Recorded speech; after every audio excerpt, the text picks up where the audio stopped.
Welcome to the Mussar video blog.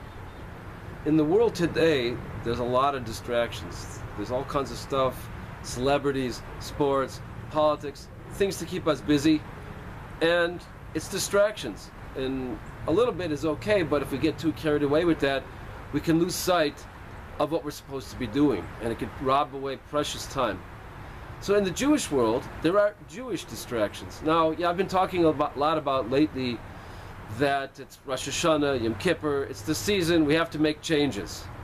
So I think we should be aware that in terms of making changes, in terms of being a different person, in terms of being able to look back a year from now and say, hey, I'm not the same person I was a year ago, we have to stay focused on our goal, we have to have our plan that we've spoken about, we have to be diligent in that. And we also have to be aware that certain things could be distractions. Now, I'm going to tell you certain things which I think are very good things to do, and everyone should do them. At the same time, we have to be aware that they could be distractions. I'll explain what I mean. Let's say you go to shul, you're in the synagogue on Rosh Hashanah, and you get into it. And maybe they're singing and you sing along, and you read some of the prayers and they kind of resonate, and you feel really good. And that's a great thing, and I wish it for everybody, and I think it's a wonderful thing. At the same time, there's a risk. The risk is like this, that sometimes you get so pumped, I'm so inspired, it's such an incredible moment, I feel so close to God at this moment, I'm really pouring out my heart, and then you go home and you feel like, okay, I did it, I did my part, now I'm in good shape. No, it's an inspiration, it's a moment to have, and it's a moment to use us as an impetus to thrust us forward. But we still have to have the plan. We still have to have something in place.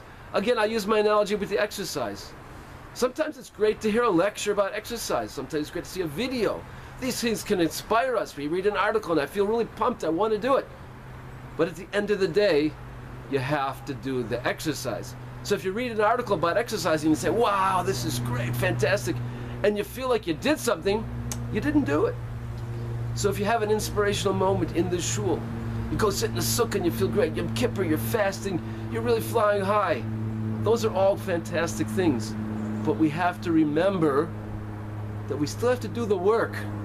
We still have to go home and day in and day out do the work of the plan, of the change. Otherwise, these experiences could be distractions, meaning that we could think that I did something. So, we should have these wonderful experiences. They should give us the energy and the inspiration to carry through our plan so that, again, a year from now, we're going to look back and say, this was the year.